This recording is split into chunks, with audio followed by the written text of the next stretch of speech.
All right, so it says we are live, which means if you can hear me or see me, please let me know in the live chat just to make sure everything's moving smoothly. And then tonight we do have a special guest, American Outlaw, who is here to actually help us understand things related to drones and their usage in emergency type scenarios, especially for preppers or for minutemen or anybody else who wants to be ready for whatever disasters may come. I think what we're seeing right now in some conflicts around the world, that drones are becoming very effective and just kind of an inherent part of any kind of kinetic situation. So I wanted to bring somebody on that knows a lot more about the subject than I do. So thanks for being here, American Outlaw. And if you want to introduce yourself and just kind of let everybody know about what you do so we can get this thing started.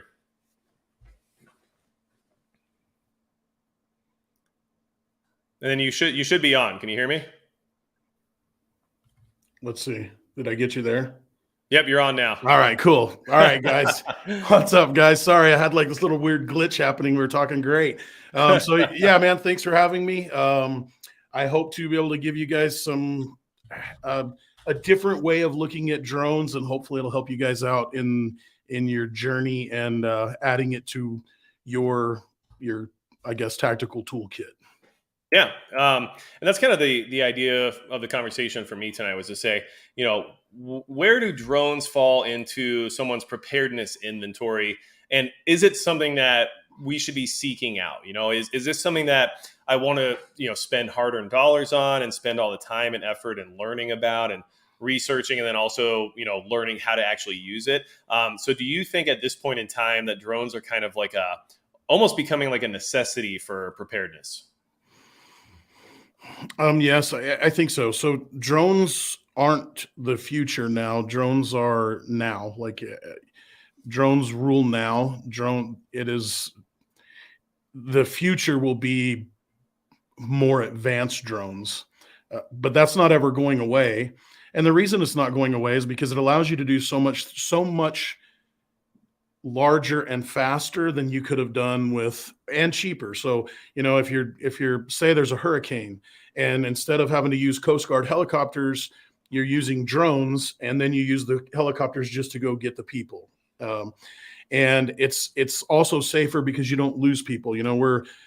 America as a whole has almost become like a big corporation where we don't want to lose anybody. Like if a soldier gets killed right now in the line of duty in a war, whatever, a conflict, their boss, their colonel, gets in a lot of trouble.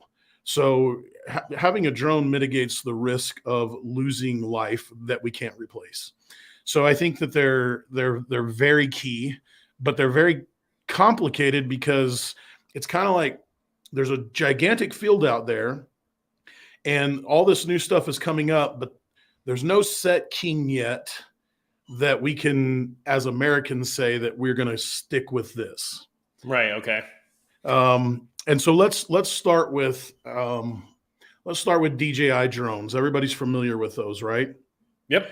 So the United States government has said no more DJI drones. And the reason why they said that you can't use them now, we haven't been able to use them for a long time, but we can't use them at all now for any training or anything. And the reason we can't is because every time that they get to a server, they will upload everything that they saw and all the location to China. And so it is a real big problem to where I think you can just Google it. The United States government said no more. So all of those are going out of inventory and they're not going to use them anymore. The Ukrainians now, one of the things they have to do to make those drones work is early on, Russia could just shut them off. So they have to go in. And so it's not like they just take this Mavic 4 and they're using it, or they tape some sort of ordinance to it, or they're dropping some sort of ordinance off of it.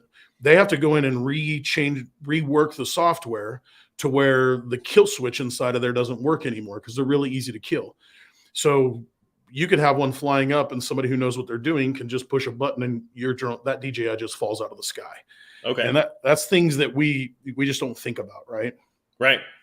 Well, and that's one thing that you mentioned there, or a couple things really, is first off, you said there's not really like a standard that we have right now of like, here's the drone that everybody, kind of measures up to in order to say whether or not it's good. So that is difficult for people like myself who doesn't really know where to get started. And then I do like the fact that you mentioned the mitigating risk of loss of life by using drone technology. I think one thing a lot of preppers and Minuteman types and people who want to respond to an emergency tend to forget is that with our groups, especially in our localized communities, a small group of 8, 10, maybe 12 people, one loss of that group is a huge loss. Like one person being lost because they had to go, into some kind of dangerous area to try to find somebody, and then losing them as well. Now you've taken huge losses because of how small your group is compared to something as huge as like the United States military. So using drones for that reason actually makes a lot of sense in order to try to keep your people as safe as possible during that time. But right, the standard issue is also a big deal because, right now I could suggest a lot of things throughout, our equipment inventory to say, well, this is, the baseline minimum or something like that. And I just don't have that to work with when it comes to a drone, Yeah. So another thing, back to like losing one of your group, 8 or 12. If you've never lost somebody in a time of conflict, it is very demoralizing. So it will depress your group really bad. It will strike fear into your group really bad, and has not understanding how everybody in your group is going to handle a situation because they're not hardened gunfighters that have been doing this for 20 years. You have no idea what they're going to do. They may never be able to come back out of that. And you just never know who's going to do it. So that's another real reason to have them, is because you don't know if you can keep your morale up. That makes a lot of sense. Yeah. So drones are very, very unique in that, like, I'm thinking that if you're trying to say, I want to have a drone for preparedness or for something that's going to happen in America or something that I foresee happening, I'm very leery to say that I would be around anything DJI at all, or any China-made drones. So if you actually look at DJI, because I'm having to do this a lot inside my company, they make, if it's from China, they make it. It's like all their little branch off companies. So if you go to Best Buy and you're like, hey, I'm going to pick up this drone, and it says from China, it's really DJI. And so there's another thing that just came out. I'm sorry, I always say DJI. It's DJI. There's another thing that is come out, is that China put malware in all of our devices. So, and we think that they did that for Taiwan, right? If we put sanctions on them, or if they go after Taiwan, that they're going to be able to shut down our devices. They're absolutely going to be able to shut down their drones. Right. And so, or even worse, what they're going to do is, as your drone goes up, they're going to be able to see what you just saw, and they're going to be able to pinpoint you. Okay. And that goes, sorry, go ahead. They're compromised is what you're saying, basically. Yeah, they're compromised. So it's tough for me to be able to say that, a Chinese made drone. I think my advice to you would be to stay away from them. If you don't have another option, that makes it tough, because I do think you need drone technology. I don't know how much the audience has got to see drones or mess with drones. The best way, you really need a thermal camera. And the reason you need a thermal is because average people have no idea how to hide from a thermal. You can take a regular drone and fly it over with just a regular camera, and like you would use for YouTube to try to get these landscape views. People are really hard to see. And if you can really see them and say, I know that's Magic Prepper, that means he can also see you and shoot you, right? Right. So it's very difficult. So having a thermal is really key to that. So there are a couple of companies, Skydio, I think they just pulled out of the civilian market for a military contract, Parrot, that, we're going to offer one inside of our company that, it's just, the barrier to entry is a lot more than most people want to pay. Right. And I'm a big advocate of, I don't know how this goes against your channel, but I'm a big advocate of, you have to live your life like nothing's going to happen, but in the backside, you have to prepare like it is. Yeah, you should still enjoy yourself. Yeah, you have to enjoy life. I mean, I lived life scared for a while, and I've seen a lot of my friends that the thought of some sort of collapse has crippled them. And, some of these drones that have a thermal camera and have radios that can't be jammed, can't be traced, don't have areas like the US government can set up an area immediately that says you can't fly a drone here. Well, with these other drones, you can just go through that area. So to be able to have that though, like a minimum entry is like $15,000 to $20,000. Well, that's so. First off, I just want to mention like a big part of where you're coming from is you own a drone company, but you're just not in the private sector right now. So I just want to make sure everybody's aware of like where your credentials are coming from and why you have this information, right?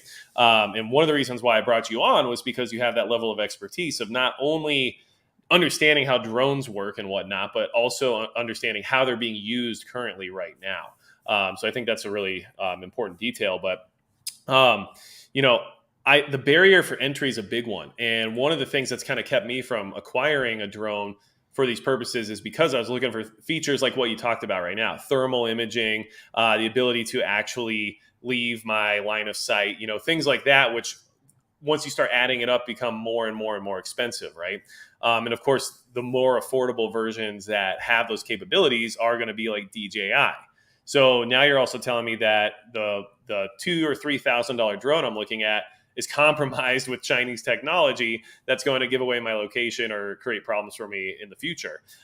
So that's kind of one of the reasons why I wanted to have this discussion, because it's very difficult to kind of navigate like the pros and cons of that market and what it is that I'm actually trying to acquire. So I guess in the sense of like a natural disaster, okay, whatever drone you're using, as long as it's not being compromised, is probably going to be helpful. But if we're talking about like a full-on collapse or something involving a foreign adversary or some type of an attack on American soil, now we're talking about that less expensive drone you had is now going to be worthless, and now you no longer have it for preparedness purposes, right? Yeah, correct. So one of the things that we were talking about off camera that I think that you guys might find interesting is in every conflict ever, other countries have been involved. So let's say whatever scenario is in your mind that is the reason you are a prepper, whatever that scenario is, picture it now. Now picture you forgot to add that China will be pumping weapons through Canada and through Mexico. And you forgot to add that Russia will absolutely be trying to disrupt this, and they will be adding ordinance here. And so you will have jammers here. You will have spoofers here. So you'll be able to have the drone that you're looking at. I mean, we have tools. So how much can I say here? We have tools that if your drone is coming at me, I can tell your drone that it is in the wrong direction and make it fly till it's out of batteries. I can away from you to where you can never get it back. I can tell your drone that it needs to correct altitude and crash it into the ground. That's really easy to do. You forgot about that because you are just thinking about your day-to-day life. You're not thinking that there's technology out there that's as much as drones are, there has to be something to combat it, and the world has figured out how to combat them. So as a drone company owner, I'm constantly saying, guys, how do we find a way to beat what they just figured, just beat us? And it's just constant like this. So it's just escalation. Yep, it's just escalation, and that's where you ended up being, right? Okay. Yeah. Well, that's and that's kind of the crazy part. So I know we'll later on we'll chat a little bit about the feature sets and like the price point, or at least like the level of affordability that should be expected, I guess, for actual capability. I do want to let the chat know if you guys want to ask a specific question, make sure you tag me and then ask the question so I can see it. I saw some of them already come through, so I appreciate that. John Decker, you're here. Good to see you. We got Don Pyle here, Granite State Man as well. So thanks all of you for being here. This is a conversation I wanted to have because I don't have this expertise. Like I can't tell you, what the pros and cons of drone usage is, and I can't tell you what you should be considering when you're looking for a drone yourself. So that's why I brought on American Outlaw, which hopefully this is a very informative chat for everybody. So one question I had was basically, like, in your opinion, and regardless of a scenario, let's just say like type X emergency scenario, right? what would you consider like the philosophy of use to be for a drone during that situation? Like what would be like its main function, I guess? ISR. So you're looking to find out the terrain that you would be going over. You're looking to find out what your neighbors are doing. You're looking to find out what local law enforcement's doing, local fire departments. You know, is there somebody coming to, you know, get you, or are you trying to go somewhere and you need to see in front of you? All of that is something that I would say that a drone is critical for. If you take it to the very top level, and let's just say it's a national asset and it's a Q9, so they're going to watch a target for a week. I mean, one that we can talk about, you know, Bin Laden raid, and this was several years ago. They watched him for months. So they should have a Q9 up there doing whatever tactic that they're doing, and they're just watching them for months. So they know everything that they're doing. They pattern life, right? So what time do you wake up? What time do you go to bed? How many people are in the house? Is the best place to be able to get this person inside the house? Do we need to wait for the wife to leave? Is the best person to get him on the way to work? You know, all of this stuff, patterning life, drones are really good for. Okay. I mean, and that's kind of what my thought process was. Like for me, I was thinking like search and rescue mixed with, you know, like surveillance, right? So I know you can program some drones using GPS to kind of like do a perimeter of sorts, and kind of maintain, you know, a certain level of awareness of your area. But yeah, that makes a lot of sense, especially based on that level of surveillance, like you were saying, where it's months at a time or weeks at a time, gaining the information of like those movements and all the data basically that you can absorb with that. Now, I did have somebody ask about DIY type stuff, and I don't know if this is something, you know, you're versed in or not. But the question was basically like with things like 3D printing and the availability of like aftermarket like controls and stuff like that for drones. Like, is there a possibility to kind of like put something together that doesn't have that compromising factor from China while also still having some decent capability, or do you think that that's kind of asking a lot to be able to really like put something functional together in that to that degree, I guess?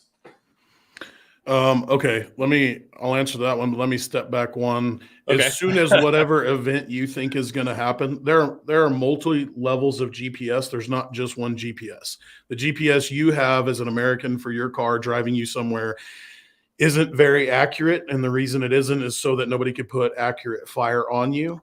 But there are multiple levels of GPS. There are multiple types. They're going to jam all of those. So if you have a drone that's flown by GPS, in whatever event you can imagine that's a catastrophe that the United States can't control, they're going to shut the GPS off. Okay. So you're not going to be able to fly it. Okay. Second, moving forward. Actually, yes, you can build your own drone. They're really not that hard to build. What's hard is the autopilot to be able to fly it. So we have engineers that actually write the code and the software for our drones. And so every time we go up and we fly it, like we are flying drones daily, 24/7, all over the United States, all over the world. And so as they're flying, when they run into a problem, a software engineer goes in there and fixes it. So I would say if you are software electrical engineer and you can figure out how to change open source pilot, which you can look at, it's open source, it's called open source. You could put a full drone together. The $20,000-ish drone probably costs $15,000 to build. And that's probably where you want to play at, somewhere right there. You can put that whole drone together. And as long as you are software savvy, that you could put it, you could write some software to make it work for what you wanted, you can absolutely do it and work great. Okay. Well, it's good to know. I mean, I think people, especially in the preparedness community, we like the idea of DIY just for not just saving money, but like, kind of like the same idea as like an 80% lower. Like, I just like to make sure I have things that I didn't need to acquire anywhere else, Yeah. No one likes a paper trail, right? Yeah, that's right. Yeah. So, hey, South Florida DCL, good to see you. We have Eric Toros here as well. So it's good to see everybody. And Eric Toros, we actually were just talking about having thermal capability on drones. So having thermal is a good idea, but if you're going to have a drone, having thermal on it is also a good idea. So maybe that helps to argue with you a little bit on your point there. So one thing that a lot of people are asking about, and I know that someone in the chat was kind of throwing it out there in a very simplified manner, but it was something that I thought you could maybe help us out with. Is not only are drones useful for somebody like ourselves, when we're trying to deal with an emergency, but they're also useful for any type of enemy that might be out there, somebody that you're trying to avoid. So I guess one of the questions I had is, like, what's the best way to defend yourself from a drone? I mean, whether or not that's from the surveillance aspect or from an actual like payload aspect. Somebody in the chat said, like, how effective is a 12 gauge versus a drone, right? But like more so, like what are your thoughts on how someone like me would try to defend myself from a drone? I guess Man, what a tough question. Is it Okay. more about like concealment than it is about, you know, actual defensive capability? Like, I'm just not sure. So that's such a hard question. It depends. It depends on who your adversary is, right? If your adversary is somebody that has the capabilities of the US government, well, they're at 30,000 feet and you don't ever know that they're there. Right. And if you are going, your adversary is somebody that has the capabilities of something similar to my drone. Now, my drones are $500,000 drones. Um, some of them. My $500,000 drone, for example, can stay 5,000 feet high, 2,000 feet away from you and downwind, and you have no idea that it's there. Like, and you never will know. And it'll fly for 8 hours and watch you. And so they're flying so far away from you that you're just living your day-to-day life. I mean, the answer to that is probably nothing. Like, if it's your day-to-day life, there's nothing you're going to do to beat a drone. Now, if you are trying to attack somebody, trying to maneuver some sort of a reconnaissance mission, then there are ways to hide from it because you would expect it to be there. But Okay. I think if you're just living day-to-day life, there's nothing you can do.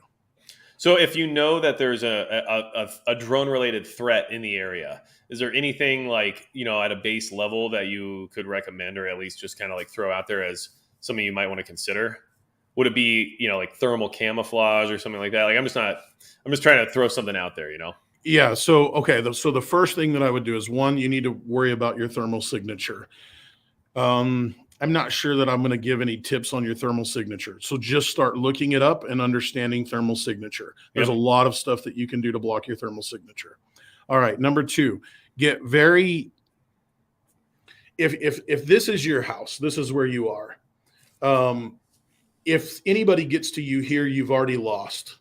So you need to be making sure that all of this is, secure. Okay. And so what you have to know is, then you have to be able to identify the drone. Do the best you can to identify the drone. If it's in the unlikely situation that it's an adversary with the capabilities that we have, there's nothing you can do. You're just in trouble. Okay. But if it's something like a DJI drone or some sort of hand drone that most of you can touch, the most it's going to fly is 40 minutes. The average it's going to fly is 28.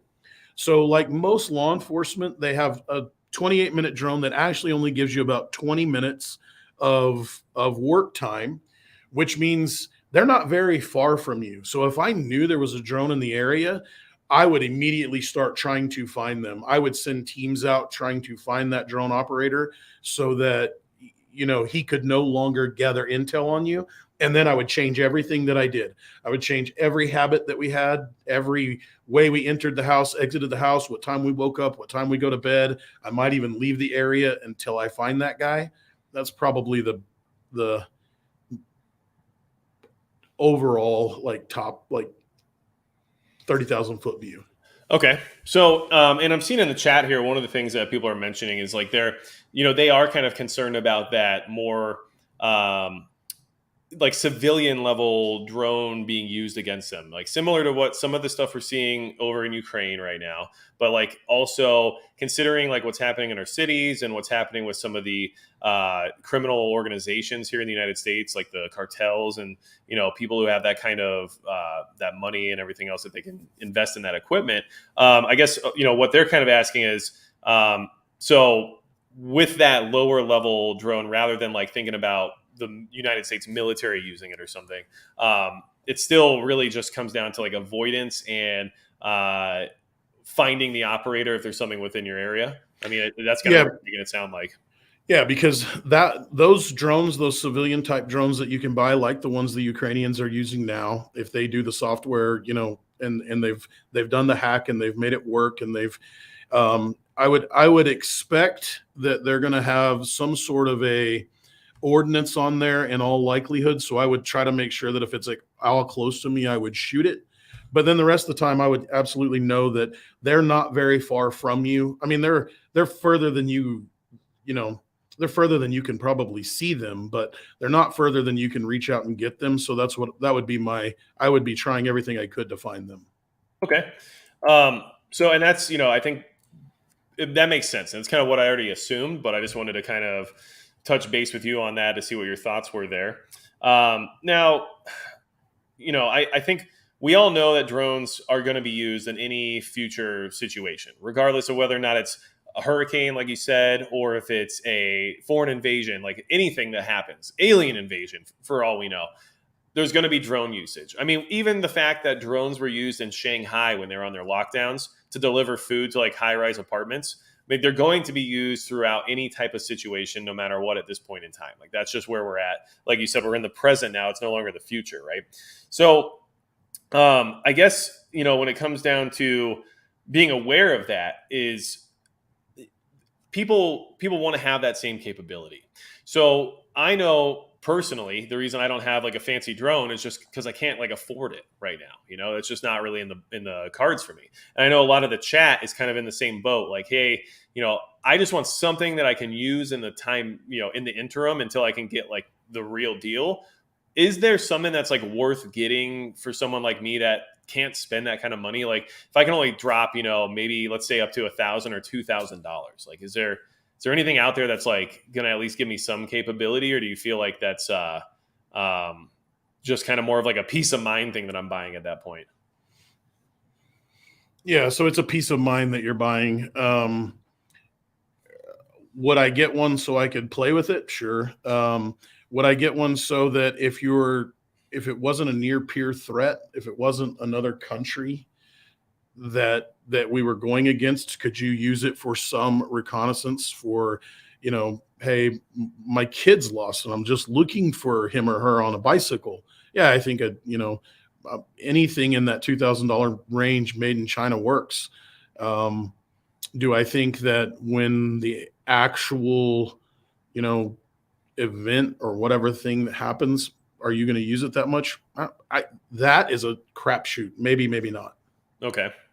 And like you said, so because a lot of these drones rely on GPS, especially for the like surveillance capability that a lot of people are expecting to use them for, that's pretty much a moot point if we're talking like a full SHTF scenario. So what I'm kind of hearing, from you right now is that for a limited scenario, like a natural disaster, a tornado, right? For finding, your child, or just verifying like who's at the end of my driveway or at the end of my property, is their car broke down? What are they doing there? Those things all make sense. But for full on SHTF, what you're saying is that those are just not going to do the job at that point. Yeah, correct. Like, let's just go to what we have to assume, right? Like, we're just going to assume that whatever a disaster you have thought of, we focus very much on ourselves and we focus very much on our lives. But now I want you to focus this as just open your eyes and just say, today you are the president of the United States. At that point in time, you have to worry about all 350 million of us, right? So if we're in turmoil, you have to shut off all the GPSs because you can't let any other country target us. So you have to block all their GPSs. So yeah, the drone just won't work. If you have one that works line of sight, like some of the smaller ones do, you might be able to work for what you can stay in radio contact with. Those might work. Okay. So let's see here. Now, one thing that I wanted to touch base on here, people are concerned because, look, majority of prepared minded people are going to have like a less expensive drone. Because like I said before, I just can't afford like a $15,000 drone. Maybe one day, but for now, I don't know if it's in the cards. But what I can say is that, I think the capability still makes sense for people to have to some degree, or like you said, maybe even just to kind of get accustomed to using them and understanding what they can and can't do, right? But one thing a lot of people are concerned about in the chat is if you're using a drone of any kind, even if it's an expensive one, how easy is it for someone to like track it back to you? And is there a way to like, spoof your trail? How do you avoid being tracked back to your location by using a drone in the first place? Because that is a concern people have. Hey, I got this drone, it's doing surveillance, but that drone is also seen by someone. I didn't want to see it, and then now they're just going to follow it back to where I'm at, because why do I have a drone when everybody else has no power, or who knows what, right? Okay. So there are multiple ways to do this, but the one that I know that I can share, because it's just common sense, is launch from somewhere that you don't want to be found, and then leave, and then land over there. Because yes, they can absolutely tell where you are. Like, you're probably not going to run into the person who can, but I would always prepare that you might run into that person, because, man, one, we've already talked about other countries aiding, but then there will be National Guard units or rogue special forces unit. You have no idea what you're going to face or Right. how bad it's going to get. You can't just assume that, like, when your life is on the line and a mistake means you lose it, then you don't do what we do in America, where we don't have a lot of consequences now. So we kind of like lazy do a lot of things. You don't do that anymore. Like, everything is very methodical and thought out. But take off from somewhere not anywhere near where you wanted, like, there's no reason for you to have ever been there, and land somewhere that there's no reason for you to have ever been there. Yeah. And I mean, that makes the most sense, but I just wasn't sure if it could be that simple or not, Yeah, it's a tactic that we never take off and land from the same spot, and we never take off or land in a spot that we're going to return to. Okay. And then, so is there any kind of like operating standard procedure of, do you, like, let's say you're going to recover the drone, then is that something you surveil for a certain amount of time before actual recovery to verify that there's no tail, basically, Well, that depends. It depends on what you're facing. If you're facing a known enemy, then maybe not. If you're facing a known enemy, and you should probably know where the flot is, and so the flot is like this, and I know that I can land over here in the safe zone. If you're facing like a free for all where you don't know who's on your side or who's not, then yes, absolutely, you need to be very cognizant of your surroundings and where you're at. You needed to. That makes it in that scenario, it makes it very difficult to even travel at all, right? Right. Yeah. Okay. So one of the companies you mentioned earlier was Parrot. And so is that a company that you would feel like would at least have some value if someone was going to be looking for a drone that maybe can't go to a certain level, or are those already like at that level? They're already at that level. Let me make sure that was what it was. Yeah, Parrot, they're $15,000 drones. Skydio's a $15,000 drone. We're going to come out with one that'll probably be somewhere in that $15,000 drone mark. They'll fly for about 40 minutes. They'll have the camera on it's a $6,000 thermal camera. So wow, it makes it very difficult. They're very difficult to beat. Well, and I guess that's another question that I have then. So we're talking about like almost a necessity of having that thermal imaging on a drone in order for it to be, more effective. And if anyone has had any, experience with thermals here in the chat, like let me know. But here's one thing that I found by using thermals was you can see much further than you would anticipate when it comes to a heat signature versus just, visibility, right? So one thing I was curious about is, since the drones can use thermal imaging to kind of, see targets or, data from the ground, are you able to see a drone with thermal? Some drones you can, and some drones you can't. So I have, gosh, probably every type of thermal that's on the market, that probably some that you don't even know that's on the market, so that I can try to find drones with thermal. They're very difficult because not a lot of them are used. They're not gas motors. And some of them are the gas motors. Sometimes you can kind of see them, but I would say overall, I mean, I guess yes, you could, but overall, being able to do it like in all likelihood, probably really not. Okay. And then I assume it'd be very difficult to try to, get a sight picture on the drone in the first place if you can't see it with the naked eye, right? So you're just kind of scanning the sky in hopes that you'll find a heat signature, which might not really be helpful at that point anyway. Uh, Yeah.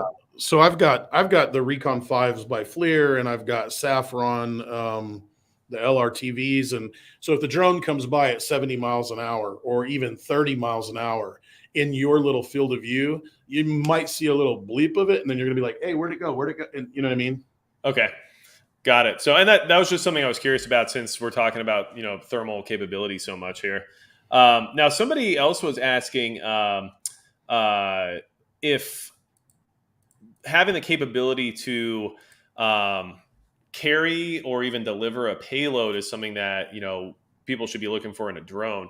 And my thought there is like a lot of people are leaning directly to the conflict overseas to say like, oh, they're using it for war fighting, and that's a good thing to have a capability of. But like I said before about like the Shanghai lockdowns, like even being able to bring supplies or food or who knows what else somewhere could be beneficial. So is that something that like some of those higher end drones are just capable of already, or is that something that generally people are trying to like modify, I guess? So all of the ones in Ukraine are modified. Okay. They're highly modified. So one of the things that we forget about in America is like we're not the only smart people. So they've got when your country's at war, you have all of the smartest people working on a problem. And so that's what they do is like they devote their time and say, all the smart people, I need you to figure out how to make this little drone drop this piece of ordnance. And then they do. So it's not something that you're able to buy. It's something that they manufacture secondhand to be able to make that happen. Yes, I would say there are a lot of drones that have the ability to drop some sort of ordnance on top of you. The the the the likelihood of you getting that ordnance is going to be tough. Right. And then the likelihood of you knowing how to use that, I mean, so I can tell you they're taking those little mortars and they're pulling the top out and putting a straw inside of there so that it will blow up. Like, Okay. I mean, how many of you guys have the guts to pull the end of the blasting cap off and stick a straw in there? And if you mess up, you die, right? Like, Yeah. it's really just not that easy to put ordnance on these things. Okay. But it's possible, I guess. So, Oh, sure, it's uh, possible. Ukrainians are absolutely showing that it's possible. And I promise you, there are, I don't know them, but there are Americans that are smart enough that are going to figure this out in the event that that's all they have to focus on. yeah, no, I agree. I mean, Catastrophe is, a big, innovator in many ways. So we'll see a lot of interesting contraptions come out of any type of emergency, I assume. I do need to take a quick pause to mention that Midway USA is the biggest supporter of the channel. They support everything I do, but they don't have drones. So that's one thing that maybe I should talk to them about. But obviously always appreciate what they do for me here and allow for these live streams to be what they are. And the fact that they let me have these kinds of conversations and stuff is kind of cool too. So thanks to them, So now one thing I definitely wanted to just kind of touch base on with you is that, so you actually have personal experience being over in Ukraine, correct? Yeah, correct. I've been there several times in the last year and a half. So you've at least had some like firsthand interaction with some of the stuff that's happening over there, and I guess without trying to get into too many details or anything like that, because of that event going on, and because of what we're seeing in the public eye, and because of the things that you've experienced, the likelihood of these pieces of equipment, these drones, being used on people, regardless of which side of any conflict you're on, is just a guarantee at this point, right? Oh yeah, absolutely. It's a guarantee. It's yes, from any country, from if it, on a country level that is not a third world, it is a guarantee, and very rapidly it will be a guarantee even in the third world countries. Like the entire world is after drone technology now, and they're very rapidly getting it. Yeah. Yeah. Well, I mean, and, I know there's all those reports of Iran sending their drones to Russia to be used. And, no one thinks of Iran as like this, like great manufacturing, producing country, but obviously they are, trying to be on top of that as well. So if they're doing it, you got to assume everybody is, right? Yeah, it's a mad rush. So I've been to, I think this in the last year and a half, I've probably been to 8 military shows around the world, and drones are absolutely the focus for every single country. In whatever conflict that you see, there'll always be drones from here on out. Wow. Which is really, appealing considering everything we've seen in the Terminator franchise. But what do I know, So I guess one thing I wanted to ask about, and hey, chat, like I said, if you guys have specific questions, go ahead and tag me, and that way I can, ask something related to what you're trying to find out. But one thing I was curious about is if you have a mutual assistance group and you have a group of like-minded people that you work with, and your plan during an emergency is to come together and support each other through it, right? Do you think that it would make the most sense for like everybody in the group to have drone capabilities, or would it make more sense for like one person to be a drone operator and have that expertise, and maybe even as a group, maybe finance like the purchasing of one solid piece of equipment instead of everybody having these offhand, drones that aren't necessarily that capable? Like that was kind of something I was thinking about when I was getting ready for this conversation. Was what are your thoughts on that? Do you think that which approach is more reasonable, I guess? So if I was going to say that, and you have a mutual assistance group, that I would actually put it under contract with the mutual assistance group, right? Like, let's say there's 15 of you, 15 different families. Then looking at Parrot drone, looking at the Echo Mav drone or the Skydio drone, let's say it's 15,000 or 20,000. Everybody puts in 1,000. And then, one guy really focuses on learning to use it, and then he teaches everybody. That is the most ideal. And then, with the contract, you just say, hey, Magic Prepper, you left. We owe you $1,000, right? Or 2,000, whatever your investment is. I think that's probably the approach that I would prefer, but it depends on who takes it most serious. On the other hand, it's really not a bad idea also to, drones aren't that hard to fly. I mean, even mine, $500,000 drone has a controller about this big. I can tell it exactly where I want it to fly and set the controller down, and it'll fly for 8 hours and do everything I want it to do. It'll pump out to ATAC, and I can have 200 people watch it. I could have the White House watch it in the Situation Room. It's just that easy. Even the new drones are really easy to fly. So the learning curve isn't that hard. I think if I was going to purchase drones, I would probably wait until I could afford the higher dollar one, as long as one or two people had a small one for a couple of emergencies, if I had that such of a group. Okay. And so that being said, saying, hey, as long as somebody has something at least in the interim, right? Which is always what a lot of us are trying to do.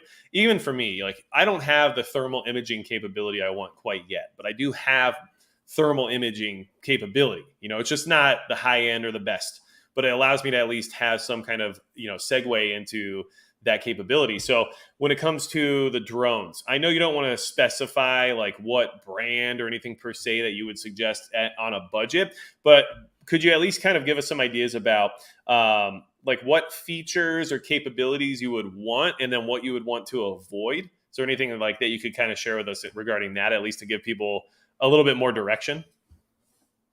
Yeah, so battery life would be the first thing that I did. I would try to get the longest battery life, and the reason why is if you have a 28-minute battery life, which seems to be the standard in most of the drones, you really only get about 20 minutes of flight time. 20 minutes of flight time when something real is on the line isn't very long. It's almost like it's like this. Guys, we just got the drone there. Oh, I think I see. Is that? Oh, we got to bring the drone back right now. So I would be trying to find something that had the highest battery life, and I would just go to Best Buy and I would find the one that has the highest battery life there is.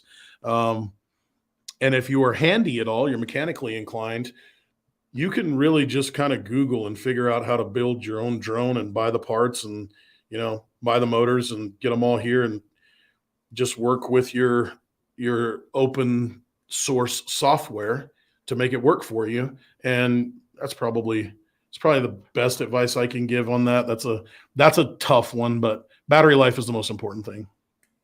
Okay. So, and I think that's a good thought, because even in my journey of trying to look to purchase a drone, maybe that wasn't top of mind. I was looking at, okay, flight time, I understand, what that means, but maybe it wasn't a main priority for me. So that's definitely something that I'm going to keep in mind when I'm looking. Another question that I was actually getting in the chat earlier was, if, like, let's say, so obviously many civilians have drones at this point. People are operating them all over the country. People use them for their jobs, even, if they're in real estate or who knows what else, right? So one question I had was, is the government capable of literally like shutting all the drones down, or like jamming their signals or something like that all at once? Like, is that something that's even like possible, or something that they could do if they needed to, I guess? Kind of. It's probably not in the way that you're thinking about. The way that they'll do it is they'll block all the GPS. Okay. And once they block all the GPS, you're done. The other thing they can do is block the radio frequency. And so it's pretty simple how that works. Is if your radio is putting out, I can't remember what the small drones put out, 4 watts maybe. And if I'm putting out 10, I'm jamming you. You're not flying anymore. So those are like on semi trucks. And so, yeah, like they could, in the city that I live in, they could roll one of those up, and just one of those stop every drone within 20-mile radius, right? Really? Okay. Yeah, like you just can't fly it there. So, and then if you get close to anybody with that, then they'll spoof you. So, yeah, they can make it where you don't fly drones really fast. Okay. So, and it sounds like it's a mobile capability. So regardless of where you are, if something's going on in your area, like you said, they can pull up in a semi truck, and then it's just over. That's right. Yeah. Now you can still, like, not all drones have to fly off of a GPS. I'd say the vast majority have some sort of a GPS system on them. And that's how they stop you from, even if you don't see that they're on GPS, that's how they stop you from going across like an airport line. So when you fly that drone up and you see that red area that's a military base or an airport or a no-fly zone, and you can't fly your drone in there no matter what you do, and if you're in it, you can't even start the drone and get it off the ground, that means you've got GPS, you just don't know it. So I saw a comment that said, hey, that's dumb, you don't have to have GPS. Yes, there's GPS, you just don't know it. But there is ways that you can go in and shut that down and fly at line of sight. You can do that. And as long as you have controller to controller, your radio frequencies are in line, yes, you can still fly that. How far is that? It just depends on how big your radio is. Okay. And that makes sense. And actually, somebody just mentioned in the chat too, I want to say it's John Doe, said that they could also expand those no-fly zones as another way to kind of get around your ability to fly. So like you said, the red zones over the airports or the military base, they could just make that everywhere if they wanted, right? Yeah. I don't know yes, I would assume that would be the case. I don't know how they make those. I know they mark them by GPS, but yeah.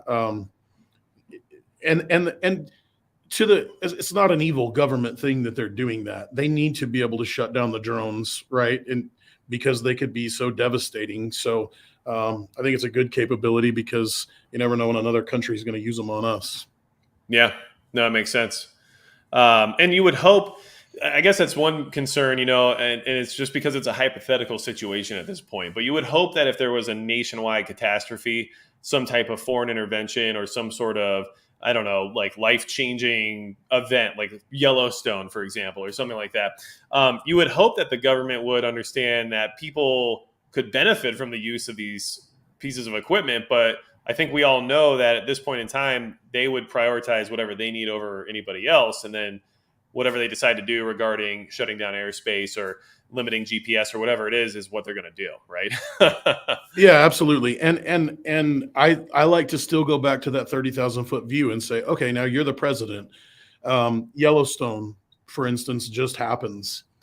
Man, there are a lot of people that hate America. They just do. They hate what we stand for. They hate what we believe in. I know there's getting to be a lot of Americans that hate that too, but if you go somewhere else for just a while, you come back and say, boy, I love America. So you still have to protect America from any possible or likely attack, which would in turn shut down the drones for us. Um, and then you also have to realize in the event that Americans start having conflict in the streets, man, I don't know that we ever come back from that. So I would try to do everything as a government that I could to prevent that. Yeah. Well, Lars Larson is just saying, newsflash, even if GPS shuts off, our cruise missiles still work, right? Like, of course, the government has contingencies to be able to use all of their capabilities, even if we can't, right? So, and that's just something everybody should plan for. Kind of similar to how Russia shut down the internet before invading Ukraine. Like, we should have that already in mind, that even if it's not a foreign adversary, even if it's our own government, they're going to shut down certain viable aspects of communication or preparedness because of what kind of backlash it might have, or what it provides us with. So I guess that's just something we should all be aware of now. Well, yeah, and I also think as preppers, the prepper community, we tend to go to the government is all bad. And in general, I agree that they really overstep their boundaries a lot. But they really do, like, good men and women are trying to come up with the best plans they can that may be misused, right? Right. But let's just say a major catastrophe, uh, a very large bomb is dropped on a prominent American city. It might be a really good idea to shut the internet off. And the reason it might be a really good idea to shut the internet off is because I live 35-hour drive from there, but we will panic here like crazy. And it might really turn into, you don't ever come back from Americans just being so scared because we've grown so soft that we cause a problem that didn't need to be a problem. Right. I mean, that's just like a 30,000 foot hypothetical, it's probably not going to happen, but that's the reason they did it, to design it for the good. And it just ends up being bad sometimes. Yep. Yep. Well, anything that can be abused will eventually be abused. And That's that's, right. we've all learned that very recently when it comes to even things like health, so, Yeah. in case anybody is new to the chat or just got here recently, this is American Outlaw. He runs a channel where I just put it into the live chat in case you're curious, but his channel is very focused on, preparedness, kit, gear, firearms reviews, things of that nature. And I know, like I've seen some of your more popular videos where you're talking about like a World War III loadout and stuff like that. And that comes from a lot of personal experience, as well as things that you've learned over the years with some of the stuff that you do for work. So make sure you guys check that out if you're into that type of content, because that's how I know about them. So, but I think when it comes to drones, a big barrier for entry for people tends to be that idea of not being able to do it, or it being too complicated or something like that. And I guess from our conversation so far, it makes it sound like anybody could probably pilot a drone if they just gave it a little bit of time, right? Like, it's not something that's so egregious that people should just not even try, right? Oh, absolutely. Yeah. I mean, I could, in literally 10 minutes, I can take you and fly one of my $500,000 drones, like put it up in the air and fly it, and do the basics with it. They're very easy to fly now. They've taken all of the hard pieces and thought and being a pilot out, and the autopilot is amazing. Yeah, and that's obviously like, for me, when it comes to like a perimeter defense type situation or something like that, that autopilot is a huge part of like what I like, that pre-programmed flight path and everything else is what's really appealing to me, and that's something I want to have access to once I enter this realm of drone usage. But this conversation's definitely given me a lot of things to consider and to think about when it comes to that whole concept, and then I like this idea of a group funded endeavor towards true drone capability, while having someone who's more of like a designated expert on the drone and, how to use it, how to fly it, and what to, use it for. In that situation, and I guess because we operate as teams when it comes to these mutual assistance groups, right? And the guys that I interact with now and the guys in my area, like we have this understanding of coming together to help each other, but also that understanding of possibly having to deter any type of violence or something in our area. In a like field environment, at least from my understanding, like guys are able to deploy these things like from a backpack sometimes, right? Depending on the size, of course, and everything else. Is that something that is like something that the civilian could be utilizing as well in the same sense, or does that require more infrastructure to kind of make it viable? No, you could deploy it from the field. So Mystery Ranch makes a bunch of different backpacks. Mystery Ranch makes a backpack specifically for what we use, and you can put it inside the backpack and hump it in wherever you need, and then deploy it from there. And then the idea of that would be if you were having to hump it in, then you would come, stop here, launch it, immediately leave, go to a completely separate area where you had, your evacuation route. So, you could get out of there and then land it there, pick it up and immediately leave. So you can absolutely do that.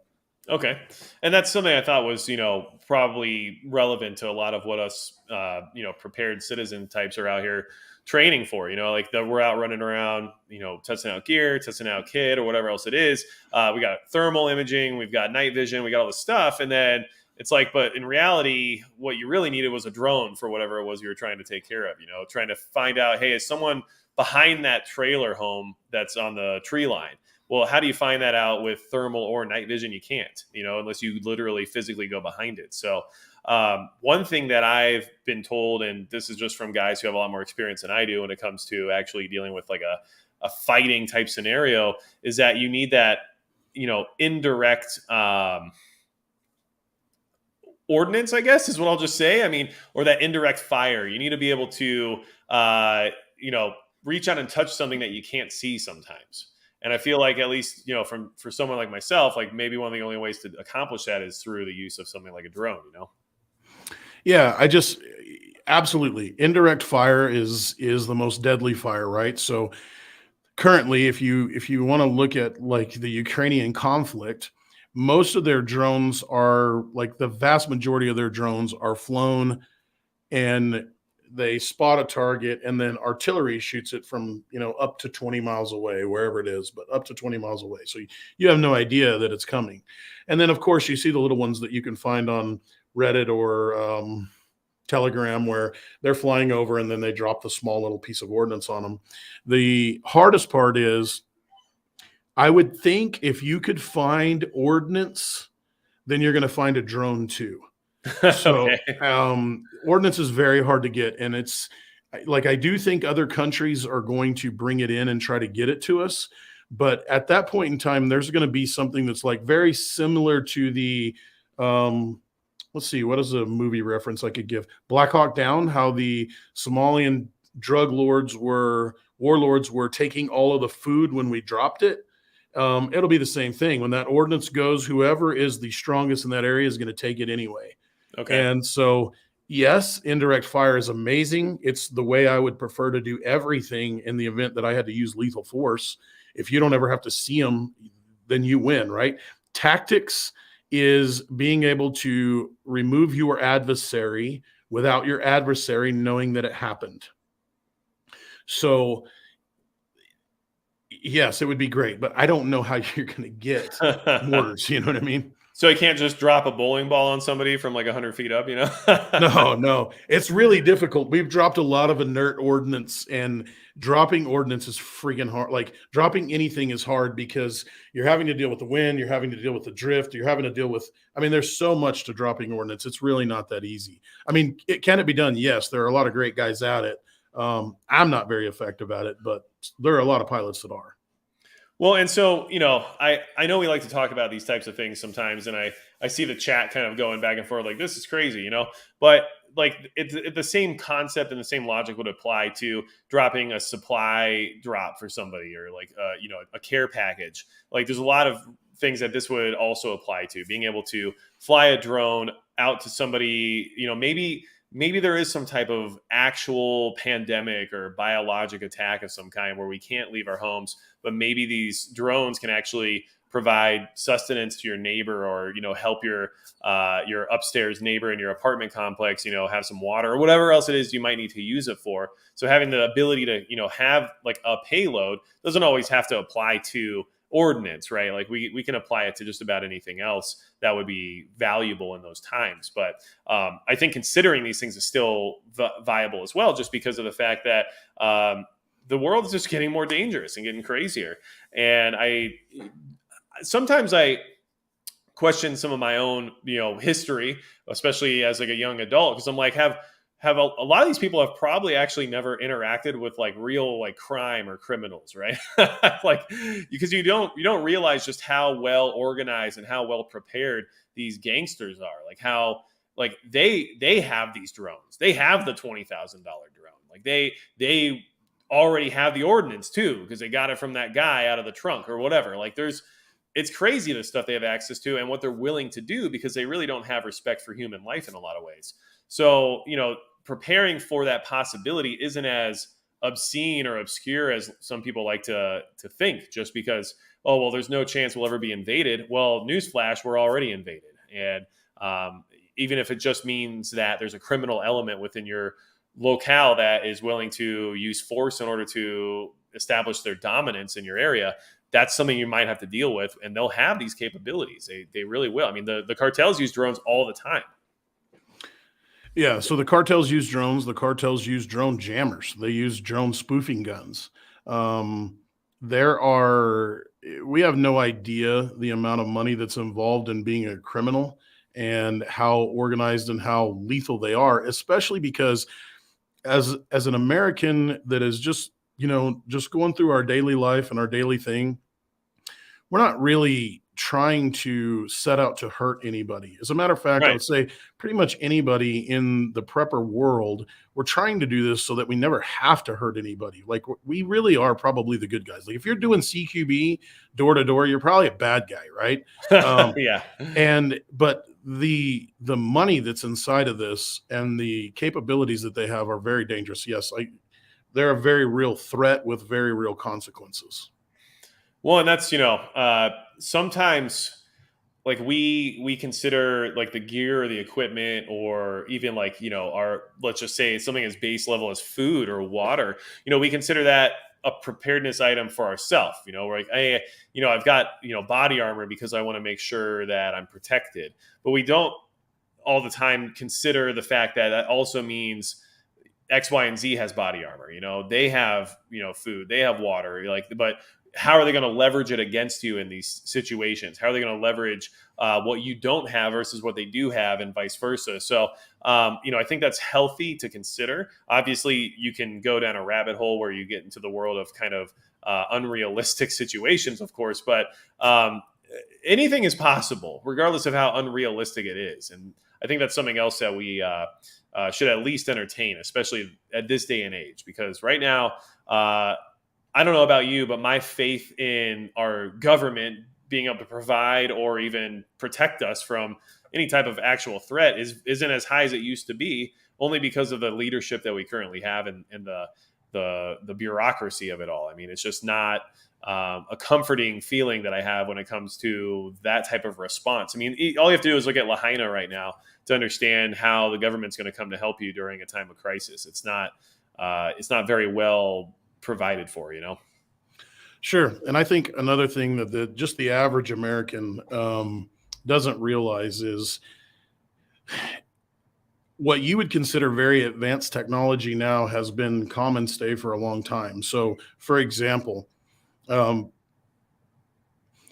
it's very easy to know exactly where your cell phone is. And once you know where your cell phone is, it's exactly easy to very much trace it. I can put my drone and track your cell phone and watch you everywhere you go. I can watch your license plate and you never know that I was there. If you have a Baofeng or a Yaesu radio, as soon as you turn it on, as soon as you key it, we absolutely know where you are immediately. As soon as your phone, you're not even using your phone pings a tower, absolutely know where you are immediately. So being able to hide from some of this technology. That's why I say a lot of this depends on who your adversary is. And man, your adversary could be, if it's near peer, you're in a lot of trouble. Now it's like vice versa. Like we would be like the Afghanistan, and that adversary would be like America coming to get us, right? Like Right. it would be that much of a flip flop, where it's like your local JV football team is now playing the Patriots. You know what I mean?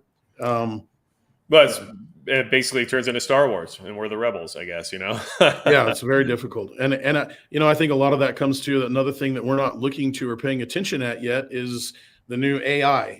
AI is not artificial intelligence yet, but it does learn very, very fast. So it's not its actual own intelligence yet, but man, it's not going to be very much longer, and people are going to be hacking into bank accounts with it. They're going to shut down the banking industry with it when the criminals figure it out. We're way behind the ball on that. Well, they're also going to be able to hack into any drone that has the capability. So if your drone is in the air, they're going to be able to turn it around and, see what you're doing or use it on you potentially.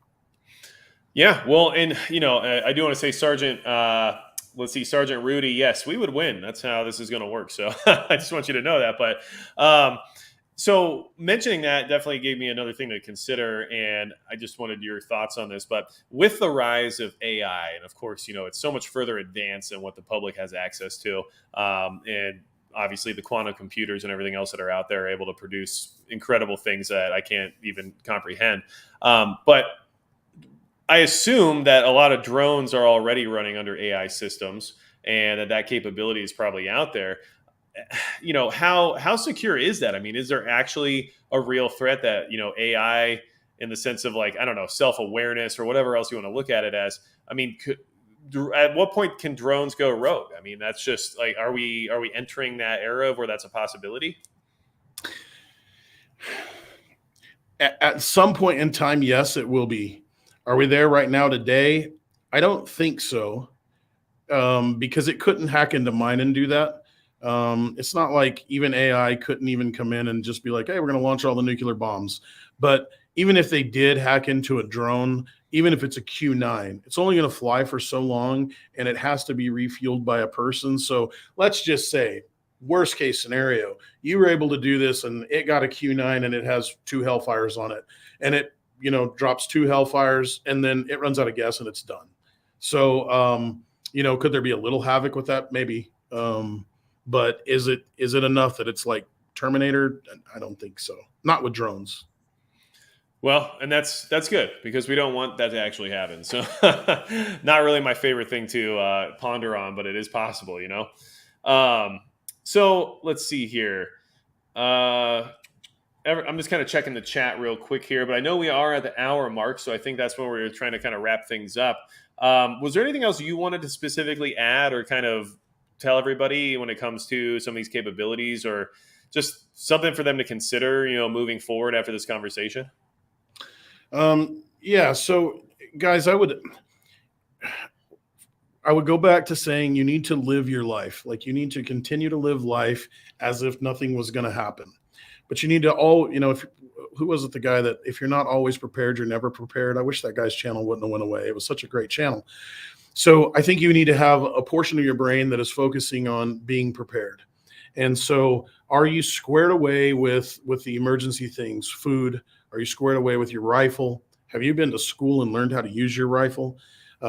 Most people think that they can shoot a rifle, and the truth is, until you've been to a class, you're going to find out that it's not about shooting. It's about fighting with that gun. And so have you done that? If you haven't done that, a drone's probably not going to help you very much. But as you go down and you've got the capability of night vision and thermals, and I would say thermals, then night vision, then drone's probably a good thing to look into, especially because the United States right now is how can I say this? Yeah. Big box stores are very worried that we're going to put sanctions on China over Taiwan in the next couple of years, which means you're going to see a lot more American drones popping up in that $2,000 to $5,000 range that are going to try to take the place of DJI, right? So that's, there are a lot of things on the horizon coming up that we just don't know that's happening behind the scenes because of these sanctions and political things. And then the second thing I would say is, I think we should all consider as a group trying to have like the Bud Light movement for social media.